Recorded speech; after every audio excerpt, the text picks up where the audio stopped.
কাঁচা কাঁচা আম পেড়ে নিয়ে চলে আসলাম। আজকে আম মাখা করবো। ধীরে ধীরে আমগুলোকে আগে থেকে ধুয়ে নিয়েছিলাম, খোসাটা ভালো করে ছাড়িয়ে পরিষ্কার করে নিলাম। আমটা ভালোই শক্ত ছিল, কিন্তু ভেতরটা একটু নরম হয়ে গেছিল।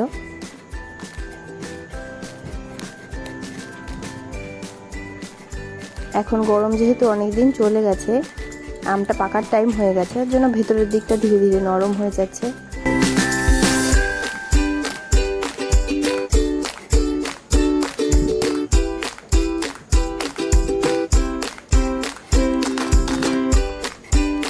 ধীরে ধীরে আম মাখাটার পদ্ধতিতে এগোক, দেখতে থাকি আমরা। এখন আমটা ভালো করে ধুয়ে নিই, এরপর গ্রেটার দিয়ে ভালো করে গ্রেট করে নেব।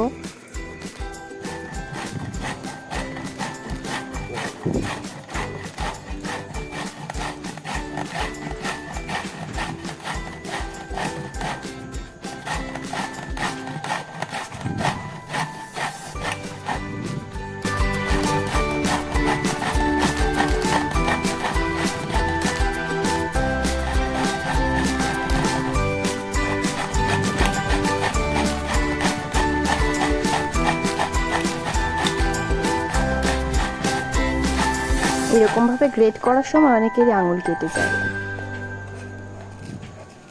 দিয়ে দেবো চিনি। আমাদের আমটা সেমন একটা টক ছিল না, তাই আমি অল্প চিনি ব্যবহার করলাম। এরপর দেবো লবণ।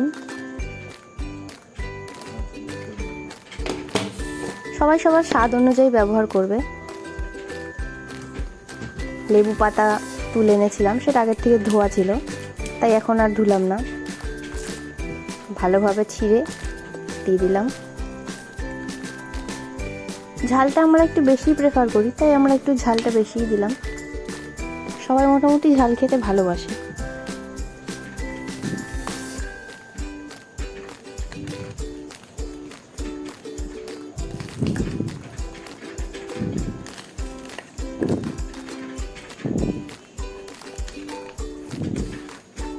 এই গরমে সবাই কিন্তু আম মাখা খেতে কম বেশি ভালোবেসেই থাকে।